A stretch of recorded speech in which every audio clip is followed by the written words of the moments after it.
Welcome to Carpool Q&A, where we give you one topic, one conversation, and in about 15 minutes to get you from point A to point B. And I'm here with Becca McKay and Tana Ottinger. And we're going to talk today about something that Tana is going to bring. Each time we get together, we bring one topic. The others don't know ahead of time, so we just talk about it as we go. So Tana, what are we talking about today? So a question or comment or thought or pushback, I could even say that we get a lot around here is, well, what about this connected parenting thing in the real world? So I would love for us to talk about this idea of like, well, how does this, like, what about the real world? Like the real world doesn't Yeah. treat Yeah. kids this way or people this way. So can we just start there? How about the real world? Well, step one is figuring out how to insulate your child so they never have to experience the real world. That's number one. Right, totally. Wouldn't that be so nice? Oh, now I mean, yeah, this is a conversation that I think a criticism that I had of my own, or a question I had in my own mind when we started out, because I can identify with, like, yes, this feels right to be compassionate and loving and empathetic in this way in our home, and to create a safe space and all of that. But we're gonna have to do a measure of code switching teaching in our house for how to, like, turn on the toughness when you leave the house, right? Yeah. um Obviously there is a measure of that happens, but I think when this conversation comes up, it's it's assumed that we're teaching our kids in this context to expect this from everyone else in the world, to expect being treated Yeah. as you are by your parents in your home when you go everywhere else in the world. And I don't know that is, well, I can say with surety that's nothing that we've ever taught firsthand to ourselves. So you might catch somebody speaking about this who, is leading the charge to make sure that everyone treats every child in the world with, a home like safety, but that's never assumed. In fact, the opposite, I would say, is true. What we have found is creating that safe space and creating a layer in a relationship built on trust allows you to prepare your kids for the real world in maybe a much more aggressive way than the way that a lot of us were parented traditionally. I would say like that question is fair because it's from this like protectiveness that you have over your kids. So the Yep. question is coming from like a fair place. Like, but what about they have to listen to fill in the blank coach, teacher, Police officer. boss one day, police officer, like, and so I think that it comes from a protective place. But if you play that out, what you're usually saying is, I think I want my kid to instantly comply 100% of the time.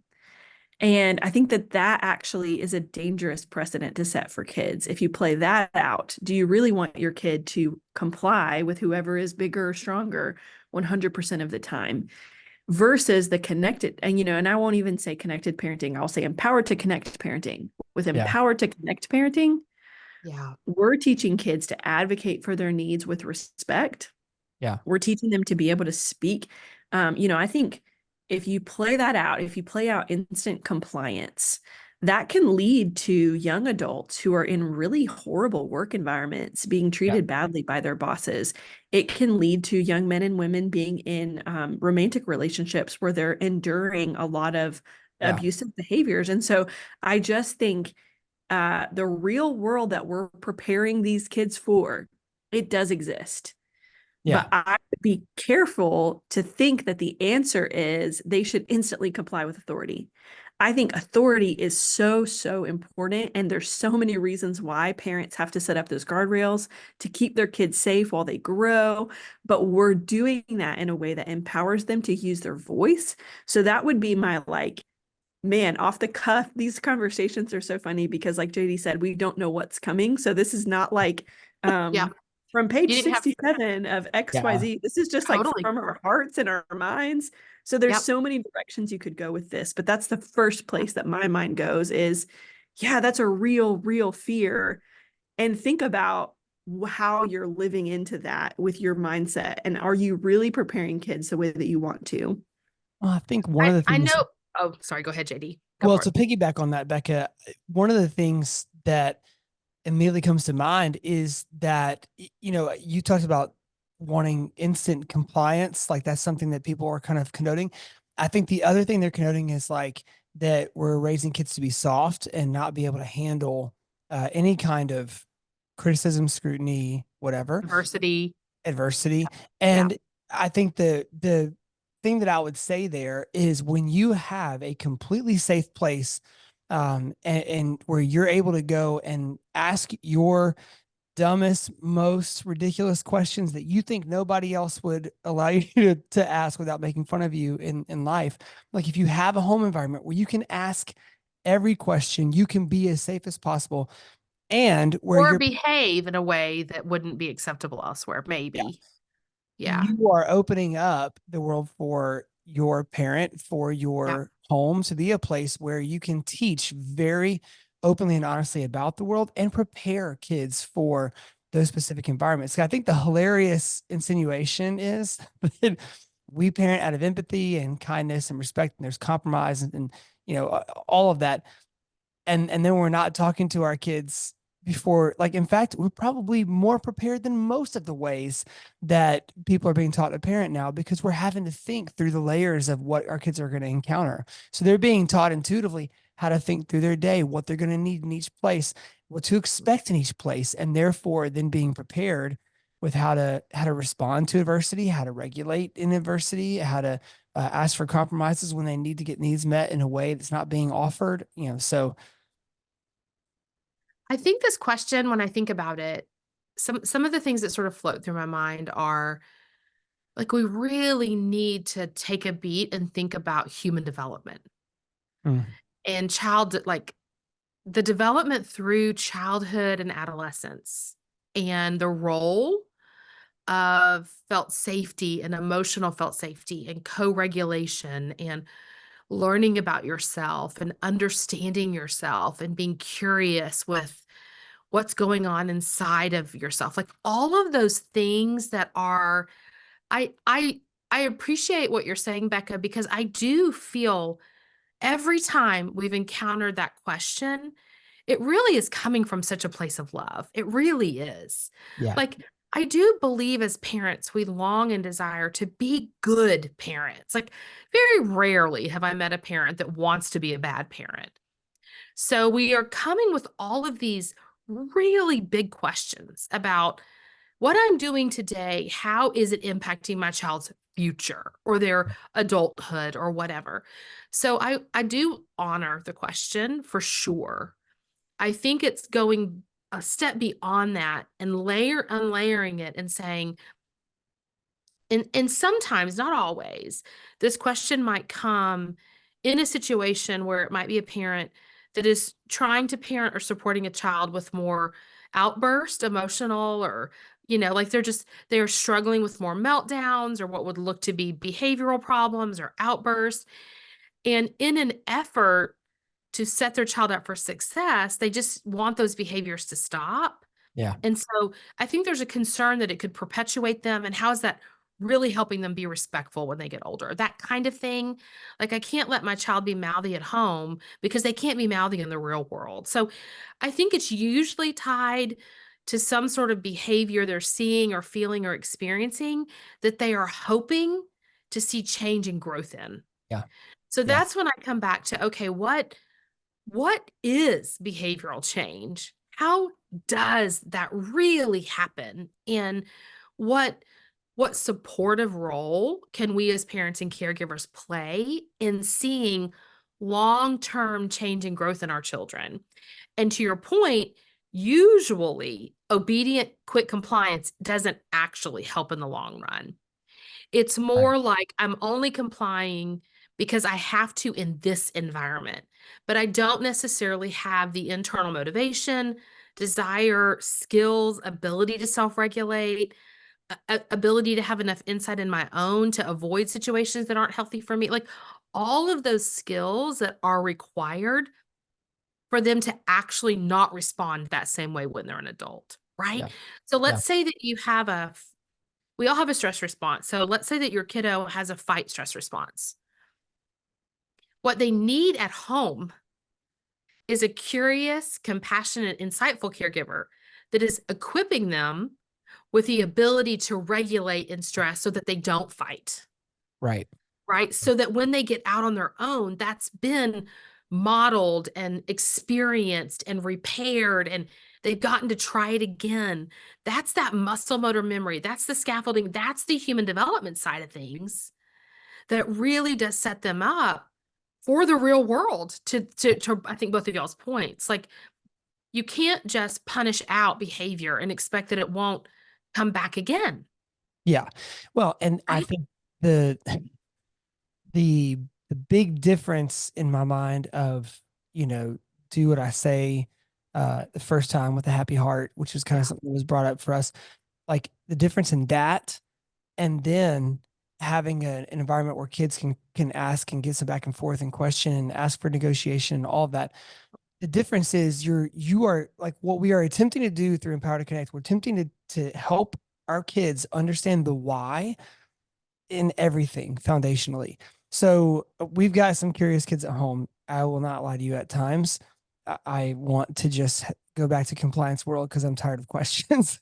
Yeah. But that's what I'm finding as they get older too, is this wild, seemingly out of season maturity that's growing Agreed, amongst JD. their other friends Yep. in noticing other people, and some of this is Yep. personality, I get it, but noticing other people, noticing other people's needs, having a we have one kid who probably will be a lawyer one day and is great at arguing at home, and I do realize that's a gift sincerely, but is able to spot when teachers are just doing things and they don't know why. Like Yeah. she had no idea why we're doing this. And it's because we allow those questions to come at home. Because Yeah. if I'm doing something without reason at home, ultimately I want to know more than I want to keep my authority intact with this Yep. child who I'm needing to dominate in that moment or whatever. Like I'm happy for if something I'm doing is not working and we can figure out why.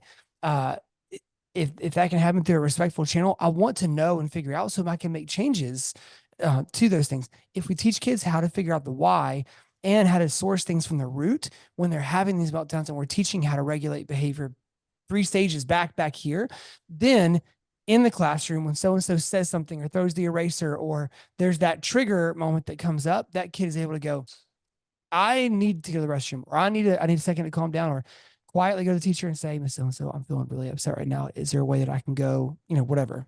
Yep. That We're might helping sound, them advocate for themselves. yeah, which leads Agreed. to healthier adults, right?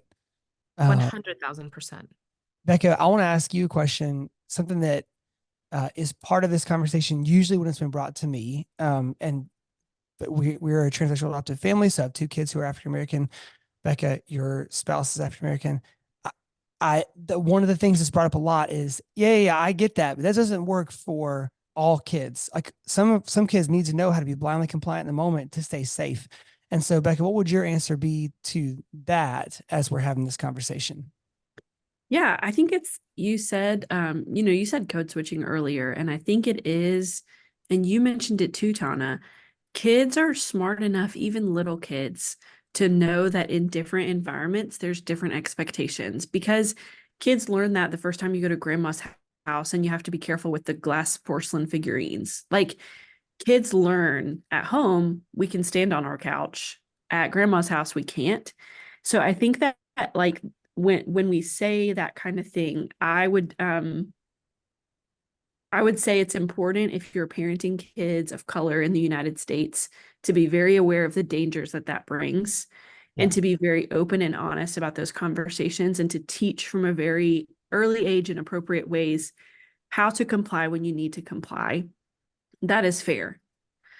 I don't think that that means that that kid needs to learn how to hop and comply in every single setting, every single time, every single place, because I think most parents would say, yelling is probably not my favorite strategy. Okay. If my 2-year-old is running into the street and I'm on the porch, I'm going to yell. So, like, we have this innate ability to kind of differentiate our approach based on the real dangers that exist. Yep. So, what kids need is they need to be educated about a real danger that they may not know exists. They need to know that that is out there. They need to know that there are situations that could be unsafe for them. Particularly in transracial adoptive families, it's important that your kid understands that if they're the only person of color, that brings different challenges and associated risks. And so there's so much more to unpack than we could do in a carpool Q&A. But the principle I would point out is that we differentiate the strength of our approach based on the danger, and kids are pretty smart. They can pick that up. They can understand it, and we can model for them what are situations where it's appropriate to push back with your words respectfully, and what are situations where you say yes sir, yes ma'am. And that could be with, you know, you're talking about, I think, specifically law enforcement, but there's other situations where it is appropriate to just say yes ma'am. And then there's other situations where it's appropriate to say, you know, you're trying to get on a flight and you're stranded in a snowstorm, and the lady is saying, I can get you on this flight. That might be the time to just say, yes, ma'am. Okay. There might be a different situation where you could negotiate and push back, but sometimes it's better for us to just say, yes, ma'am. Like, so I want to acknowledge that that's true outside of like law enforcement. In other situations. We can model it. We can talk about it. We can trust that our kids are already from a very young age, a lot of times interacting, whether it's with teachers at school or at the co-op or Sunday school teachers or babysitters. They're learning that there's different expectations and they can adapt to that. Sorry, that was way too long of a question. I mean, No, answer to your question. I felt that, Becca. I'm glad you highlighted that. I think that what I'm hearing you say, I think really does go hand in hand with kind of sort of the essence of what I was bringing, which is they have to learn, like whatever their stress response is, that might come out in a moment of frustration or stress or danger. If they haven't had opportunities to practice what to do instead in a safe way, they may not actually be able to comply. They might actually not be able to comply, right? So instead, their stress response might be what is activated. So at home, in our approach to parenting, it's like help them get to know that stress response so that they can, in essence, be master over it and understand it and advocate for themselves and be able to master it when it is time to comply. Because I often think what's happening is they're getting in trouble and or in situations that are not healthy or safe because they haven't had an opportunity to really practice regulating that place of stress. So that's kind of, I think they go hand in hand, if you will. Yeah. Well, and last thing I'll say about that too, like we, as parents, like we had to be aware of the dangers that exist, which is a whole battle in and of itself. If you grew up in a majority culture in a way where you are not, finding that, to be a struggle for you, um, if you're unaware or if you believe these things don't exist, you probably have a good bit of homework to do to figure out first what the actual dangers are, what the challenges are. And again, this is also a separate, probably 10-part series we could do. We've talked about this some with Rhonda Rorta, that the challenges of growing up in that setting, a lot of times you're not aware of the challenges until you actually face them in the real moment. So I think step one as a parent, prepare your kids. If it is, this is a poor example, but as a broad macro example, if it's going to be 20 degrees outside, I'm not sending my kid to school without a jacket, but I've got to be aware of the weather before I send my kids out to school, so, to help prepare them. Right. So I've got to be aware of the challenges. I've got to prepare them for them, and then go from there. So it is not that simple. Obviously, what we're using kind of broad, and you wouldn't say go to school without a jacket now so you can build up tolerance to withstand cold in 15 years. Again, simple analogy, but there are some like parallels that we can draw there. Anyway, okay. I think that's probably all we could say about this in without our going Carpool way Q&A. deeper. But I think, you know, where we could land the plane is it is a valid, really thoughtful, good, right. I would say right. I would petition it's the right kind of question to bring to anything you're thinking about doing in terms of how we're interacting with our kids. I think what I would invite you to do is like take that question and explore it some more, and then explore it some more, and then explore it some more, and find your way to what's the root concern that you have if that question's stirring in you. And then are there ways you could see that you want to be supportive and build resilience and Yeah. negotiate and healthy negotiation and advocacy and self-reliance and curiosity and like all of those really good things that are part of our parenting approach. So anyway, great discussion. I appreciate you guys. Likewise. Likewise. Yeah. All right. That's it for us this week. We'll catch you next week on Carpool Q&A.